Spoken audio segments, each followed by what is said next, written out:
Hey, it's Heather, and in this episode of Not Just Heather, we are joined by Stargate pioneer, or SP, from Better Podcasting and the Gunna Geek Network. We hope that you enjoy his stories that he has to share from his journey.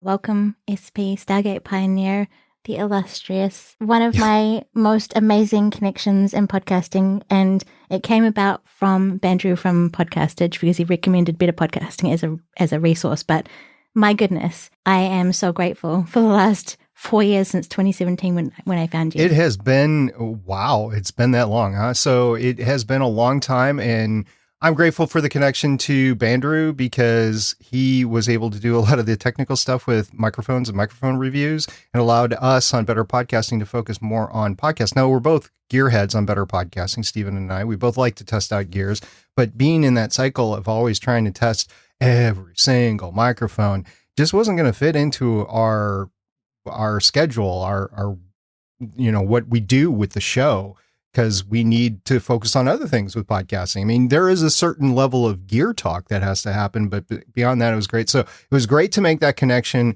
with Bandrew. It happened because I was watching YouTube videos on reviews, microphone reviews at the time, and he kind of hit a couple of the early microphones that we were also thinking about on Better Podcasting. And so we struck up a little dialogue, and it's been a collaboration of sorts ever since. So that's good. And then I know that you showed up probably to his community, probably for the same thing, getting advice about microphones. And then you probably started asking about podcasting. He's like, you should check out these guys in Better Podcasting. So it was a win-win-win.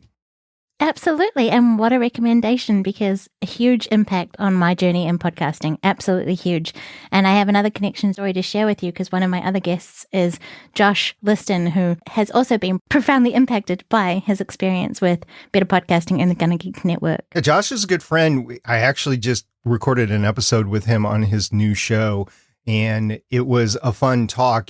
We always talk back and forth about the industry. He's a lot more into music than I am, but he also likes to podcast, and we just go back and forth. He also has a show on the Gunna Geek Network, and he talks about television shows that have been canceled or got revived on another network or stuff like that. And I've been able to collaborate with him several times, and it's been fun all the time. But we have sort of the same viewpoints on podcasting when it comes to independent or hobby podcasting. So it's great. And he's more of a neighbor to you than anybody else. And I know you're not like right next door. There is still an ocean between you, but he's in Australia and you're in New Zealand. So you're both South hemispheres. Yeah, he likes to refer to me as his New Zealand correspondent. It's quite funny, and I just enjoy that. But he's made some really super valuable connections within the community itself with Stephen Johndrew, yourself, and Johnny Pennington was one that came up as an amazing connection, who has been, as I've seen, also an amazing part of the community. Johnny Pennington, he's got some great ideas, and I've talked to him behind the scenes quite a bit because we actually share some common real-world industry stuff. But he has these great concepts of what he wants to do with a podcast. So he's a regular fixture in Better Podcasting. I think he comes more for the entertainment than anything else, because there is an entertainment aspect to our show. We like to kid around, Stephen and I, while we're talking about podcasting, because we like to have fun with podcasting. It's our hobby. It's what we do to let go a little bit, to have as a creative outlet. And Johnny is kind of like that. He just hasn't started his podcast. So we often kid him from time to time about, dude, you got to start a podcast. You got to start a podcast. He's had some real life issues. He's had some home renovations he's had to take care of and focus on. But I'm hoping this is the year that we get Johnny Pennington's podcast episode 1. Whoa, that would be a huge launch party for that one. That would be exciting. I know. I'd drink to that. Absolutely.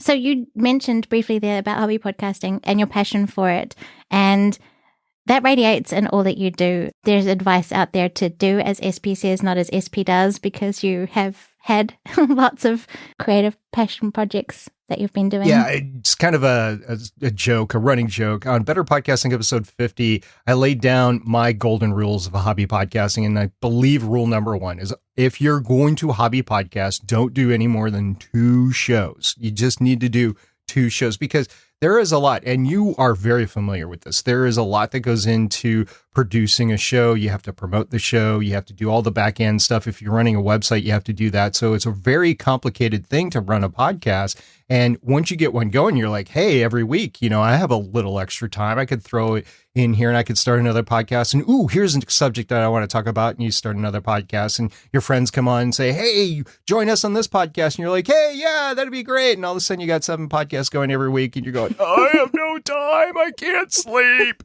So the golden rule of hobby podcasting, or one of the golden rules of hobby podcasting, was to only do 2 hobby podcasts per week, because you have to work, you have to go and take care of yourself, get food, go to the grocery store, take care of housework, wash your clothes or buy new clothes. Your family, you can't completely disengage yourself with your family if you have a family. So yeah, you can't do more than 2. And I guess that is the running joke, because I was doing 7 at one point in time. I'm down to 3, but it's still 3 and I'm still breaking the rule. And the only way I'm able to do that is all 3 of my projects are collaborative. So I'm not doing any one of them singularly by myself. So I can kind of stretch the rule a little bit, but I'm still breaking the rule. Someday I will be within that rule. But I really appreciate the passion that you share for it, the lessons that you've learned along your journey with Steve and John Drew on Better Podcasting. It helps us, people who are interested in podcasting and getting out and finding our feet. It helps us so much, and also helps seeing the sausage being made, because you do live recordings of the show.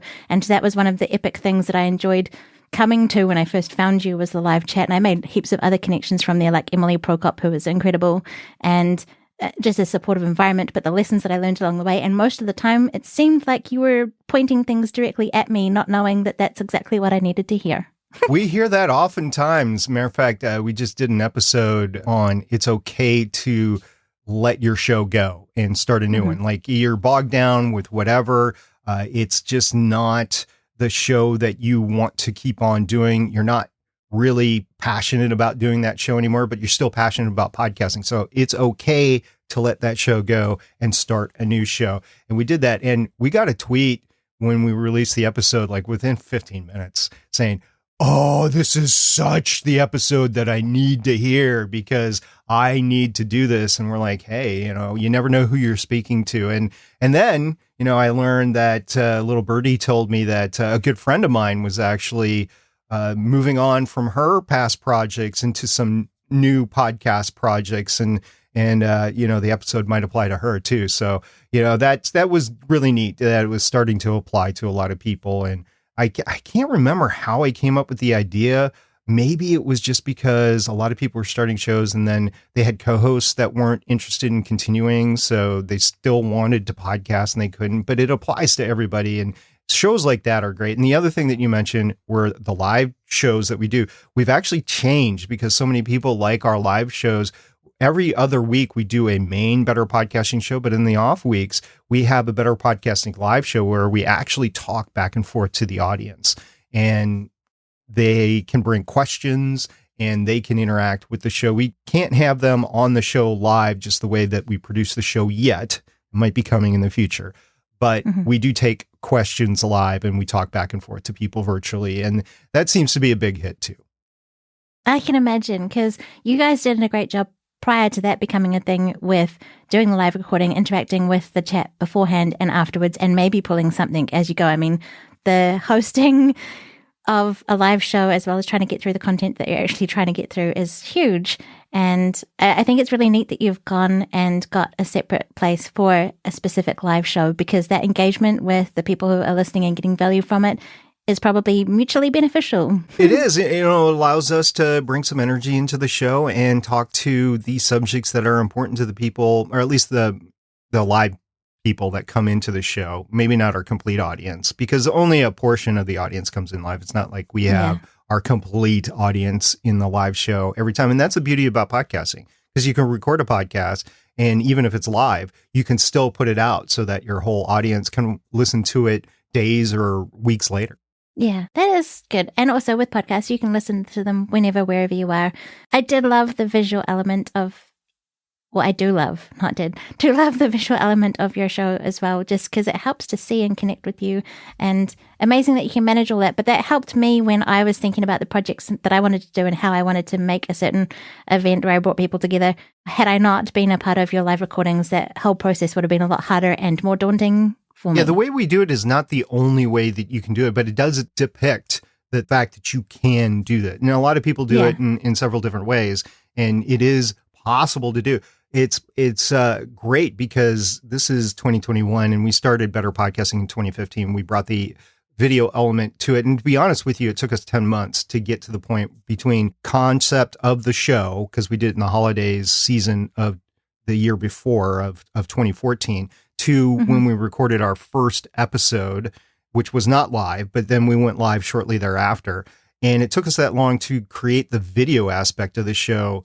We needed new hardware. We needed to figure out the new software and that sort of thing. So it is a complete new complexity to everything, but we wanted to be able to do it in a manner that anybody could do it as well. If they wanted to put the work in to learn how to do it, you can do it with software that's available to everybody. You could do it with just your home gaming PC or your MacBook Air now or whatever.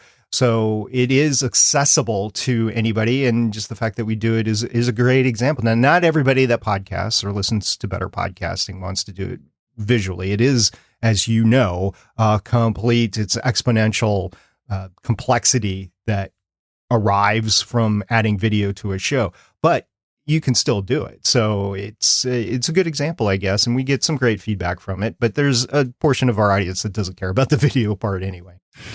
For sure. And at least that way there is like, not that you have to do that, but it is neat that you are capturing both of those kind of things. And I appreciate the effort, basically, is what I was trying to.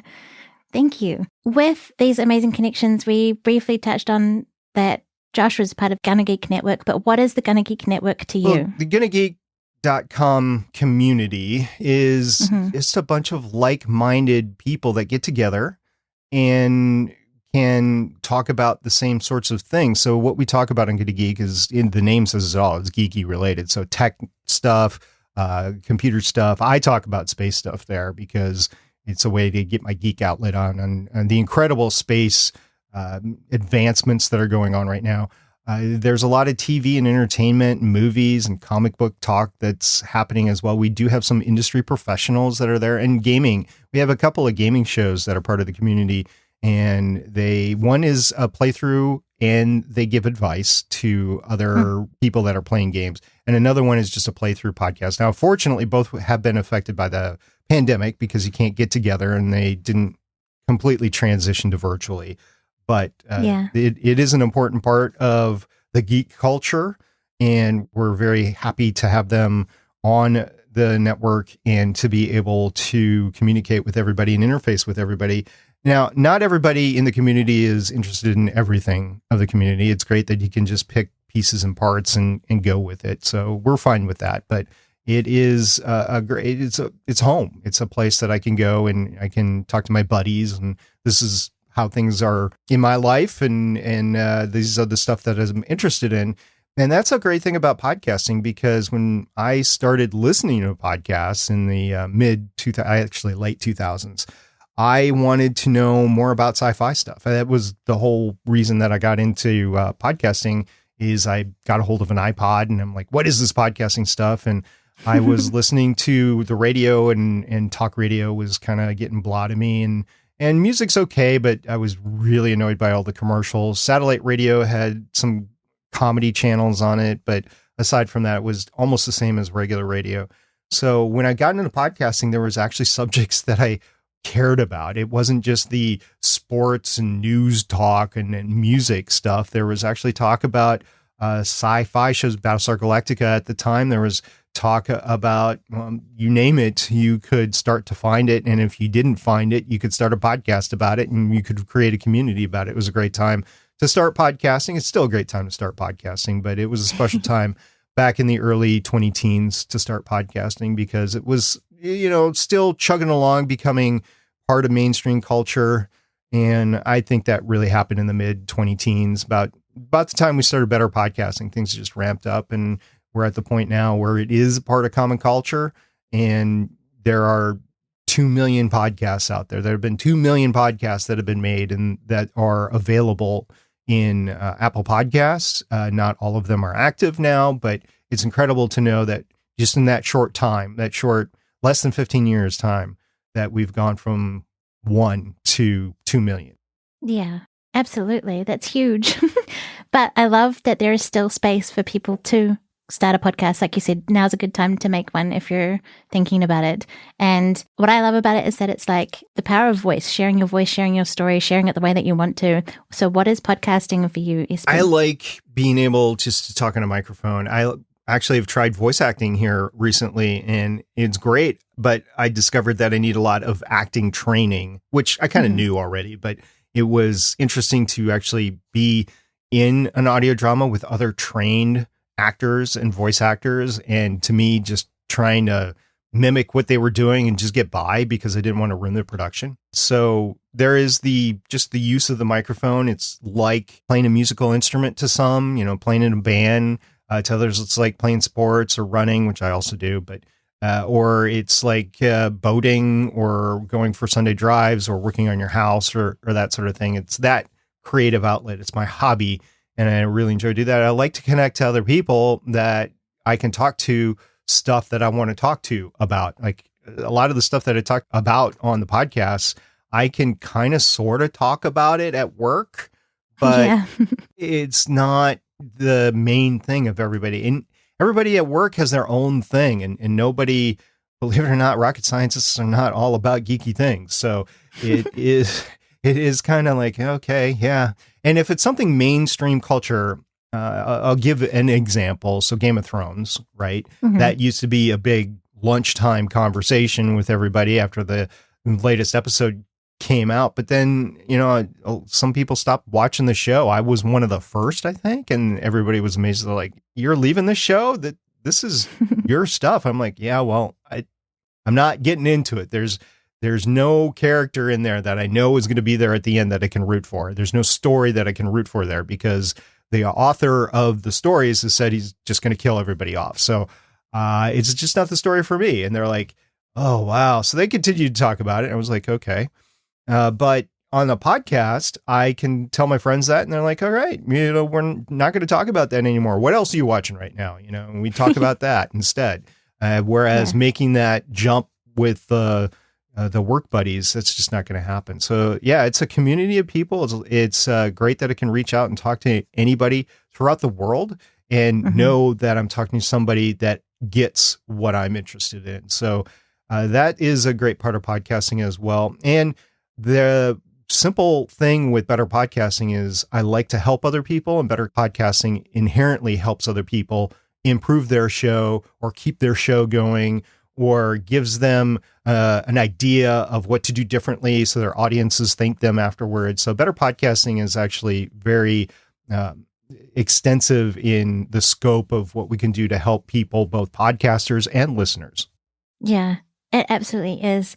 And you've got things in there like How I Save My Podcast, different segments and things in there. But overall, the whole show is incredibly helpful. The Gonna Geek Network in general is a very supportive place to be. There's lots of different topics you can connect with there, like you were saying. And you've branched out and made lots of connections. You mentioned the voice acting, which is tricky. And I imagine like training, but also really good directions while acting, it helps.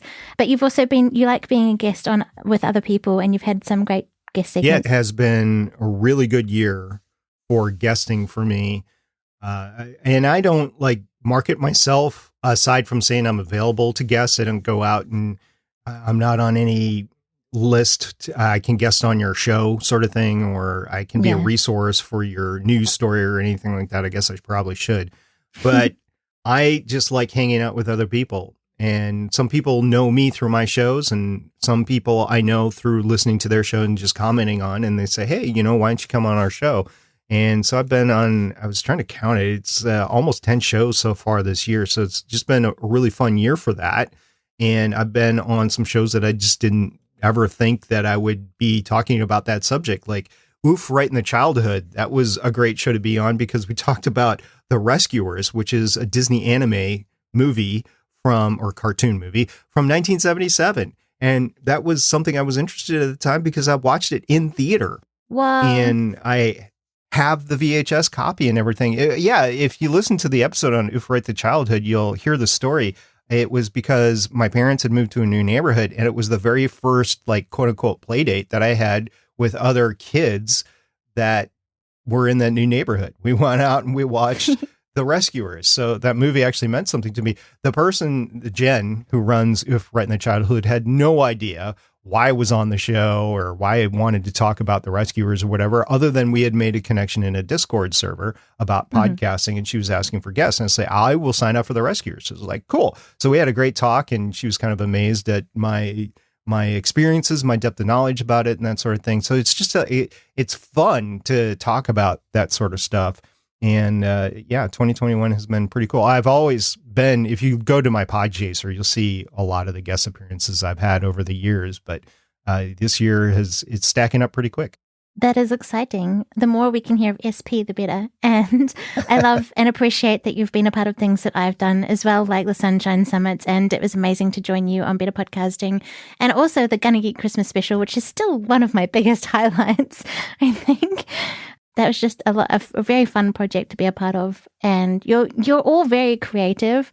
You've got great stories to share. And I love the passion that you bring when you share your stories. First of all, it was great having you guests on the show. That was excellent. It was kind of de facto 100 episode. It was an unnamed bonus episode to have you on for Better Podcasting, but that was fun having you there. And as far as the Christmas specials, they're great. Like Stephen every year, because it's a really busy time of the year, especially with Stephen with young kids. I'm past that right now, but I still have to be busy with family and that sort of stuff. So I don't know, we might change a little bit of what we do with that this year, do it a little bit more in advance than we normally do, because just recording like 3 shows the week before the holidays is just not fun to do. So I don't know what we're going to do. We haven't talked about that at all, but I do know that Stephen loves to do those Christmas specials. He's really big into Christmas. He lights up his house just like the Griswolds in National Lampoon's Christmas Vacation. And if you ever see a picture, if he ever lets a picture out of all of this stuff that's in his front yard is literally stacked stuff on top of stuff on top of stuff of all this, holiday decorations that's lighted up. And he's got this whole intricate system just to make sure that everything's powered and it doesn't interfere with each other and that sort of thing. So he goes all out on that sort of stuff, and it's great to have him have the opportunity to make something like a Christmas special every year. I think there's 1 or 2 years that we haven't done it, but we did a de facto one this past year. It was really fun, and the one that you were on was great too. So it's really fun doing projects like that and having a group of people that will get together, and because it's preparation that you have to do. You have to sit down and record. Well, first of all, for him, he has to script everything out. Literally like an episode of TV or whatever. And then we sit down and we're like, okay, I need these shots from you. And this is what I want from you in these shots. And we have to do the shots. And it's not as easy as you might think because we're mic'd up. We don't just, put our cell phones in front of our face and do stuff. So some of us actually do it with elaborate cameras, and we do it with lapel mics and stuff like that to record our audio. So it does get pretty intricate pretty fast, and takes a lot of effort to pull it all together, and I credit Stephen for that. And it's great to be part of it. So, and it was great to have you part of it the year that we did it as well. I went back this past year to watch that and listen to the narration. It's great. Your accent to it just brings it all together. It was awesome. Thank you. I go back and watch it too. It's like my holiday thing now, just because it's fun. The collaborative projects are amazing. It's fun to do something outside of the box, outside of the normal content that you make, and to make something fun and special and memorable like that. I think all of that stuff kind of fuels Stephen's fire. As tricky and as intricate as it gets, I think he's got a drive for that, which is how these projects come to be. But yeah, I love that you're able to all share it with us. His real passion is video production. He went to school for it for a little bit and then he didn't drop out, but he had to pivot to something else. I just think the industry wasn't hiring at that point in time, and he saw the writing on the wall. So he elected to do something else with his career, but this is his outlet. Like he honestly, he should be in Hollywood, or at least the Vancouver filming market right now. And I don't know if he would have moved away from that area now or not, if he had gotten into it, but he legitimately should be part of the film and TV industry right now. So these little projects just give him an outlet to do that sort of thing. And maybe one day, I don't know, maybe we'll see Steven in a big time credit for a movie or a TV show. We'll see. That would be awesome. Watch this space. But your connection with Steven has been one that has been you've been connected for a long time, but you've not met in person. At least I don't think so still. No, I wanted to surprise him this past year and it just didn't happen. The funny thing is I've met his brother. I met his brother without knowing who he was, or Steven, that is, or the fact that he even existed. So his brother and I met a few times actually. And I've always wanted to go up and see his brother. And I don't talk to his brother as much anymore, largely because I'm so busy podcasting with Steven. You know, it used to be 7 times a week. But yeah. But yeah, I do still talk to his brother from time to time. It's funny talking back and forth between the two of them. So the two of them because of the pandemic, haven't really gotten together much over the past year, but they see each other quite a bit. And, I pass my messages between the two of them all the time. It's just kind of funny. But yeah, I've not met Steven in person. I would like to go meet him in person, and we'll see if we can actually make that happen. It would be really cool to have that happen at an event where other people could also meet us as well. But it's unlikely to happen if I actually go see him where he lives, because there's just no events where he lives. It's a neat place where he lives, but there's no events there. That's tricky. There's also none here either, and that's hard. But I had my hopes up for 2020 because I had booked a trip to come to the States and see all of the amazing people that I've met, and you were included in that. And my heart was broken when that didn't happen, but also grateful to have not gone and been safe here, I guess, because we've had a pretty easy run. But what are some of the things that have been helping you get through the last 12 months? Well, obviously, podcasting and work. I've been working the entire time too. It was interesting just trying to figure out how to work and that sort of thing in the situation. Also just busy with projects at home. Some of the projects were emergency projects that had to happen anyway. But some of the projects were like, okay, so this is on the docket. I'm going to knock this one out. The one project that I wanted to knock out last year that I didn't is, and you're the first to know this, is I'm going to do the final try at the engine rebuild. I've tried 3 times already. I have gotten it back together in the car. It stalled. It froze. This is my son's car that he burnt out the engine. I've been trying to rebuild it ever since. So if it doesn't work this year, by this fall, if I have made significant progress, I will put it up for sale and somebody will drag it away, or I'll pay somebody to drag it away. So yeah, projects like that are what's keeping me going. I honestly, I took a couple weeks and I did cable management on my entertainment centers. Nice. Yeah. So they look nice now and everything. And I can trace all the wires and the HDMI cables and everything, the power cables. And if I have to replace something, I know what I need to replace versus pulling the cord out and, trying to shove a new one in this rat mess of cables and stuff like that. So, that was something that I did for a while. And of course, I've got that new bomb shelter that's stocked full of prepper foods and everything. So that was exciting to do last year. That's exciting. No, I'm kidding about that. I still have a yacht that we were supposed to go sailing on, but we'll do that one day. But I enjoyed talking with you for one episode of Sunshine and Power Cuts. It's called Sail Away with SP, and that was a lot of fun. I haven't actually been out on my boat. It needs a lot of work, and that's one project I haven't got to in all of this. But yeah, it's there for a rainy day. And the engine, like that project, will be a bit of an end of an era if it's either finished or it gets towed away. Yeah, because it's been a staple of talk quite a bit, right? So yeah, either I fix it or not. And there's a high probability that I will actually fix it. Heck, I am a rocket scientist, but some of the parts, it's kind of like, okay, this is good enough. So if I was really doing this, I would build the engine from scratch on up. But this is just a cheap, let's see if I can repair it. And it's closing in on a 15-year-old car right now, and it's not really a classic or anything like that. So I just want to get rid of it at this point. Yeah. Make space for something else. Yeah, like cleaning. And finish a project if you can. Yeah, I'm looking forward to doing that. Hopefully getting the house ready to sell. Oh, because, that will enable me to be able to move somewhere else without a lot of hassle. I mean, that could happen right now anyway, but we'll see. I was interested in a job opportunity in Maui. We'll see if that comes to fruition. That's a huge opportunity in a sense of the just physical proximity moving thing. But I'm keeping my fingers crossed or hoping for the best or something for you because, yeah, change is interesting and good sometimes. I honestly don't know if it's going to happen or not. It's kind of like one of those dream jobs that you apply for and you're like, okay, if I get it, great. If not, oh, well. And if I get it, oh, no, because there is a lot of change that's going to come with it. And Maui is a very expensive place to live. So, the big, huge house that I'm living in right now will become like a studio apartment or something like that. So I don't know. We'll see. Whatever happens, though, I know, and hopefully your passion for podcasting and space and all of the other things that you love to geek out about will continue because that's one of the things that just resonates in all that you do, your helpfulness, your passion, and your support of others. So thank you for all that you do, SP. Yeah, thank you very much. And this has been fun talking to you. I wish we could do it more often, but you've got a lot of other people you need to talk to now. I'm really looking forward to listening to some of these episodes. And knowing what podcasting is about, this one I went into with a different mindset, the lessons I've learned from better podcasting, and have done a lot more preparation before launching. So hopefully that pays off.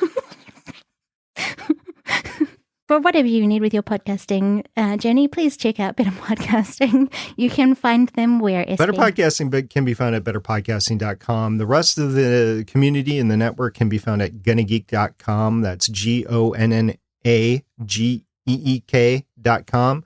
And all our podcasts and our Discord community can be found that way as well.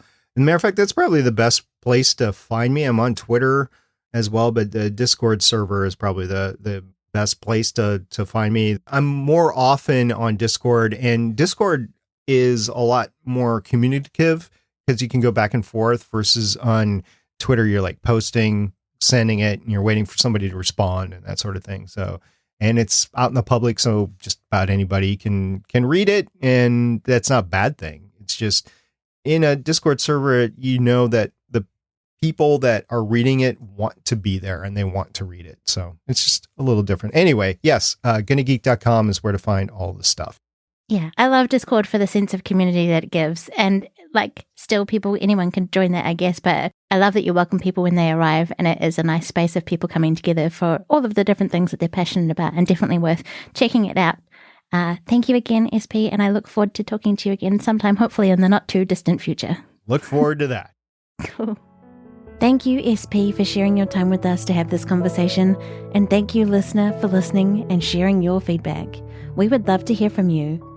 If you have a connection with SP or you find one after listening, please share them with us. And if there's someone you know who might benefit from discovering more about SP, we would love for you to share it with them too.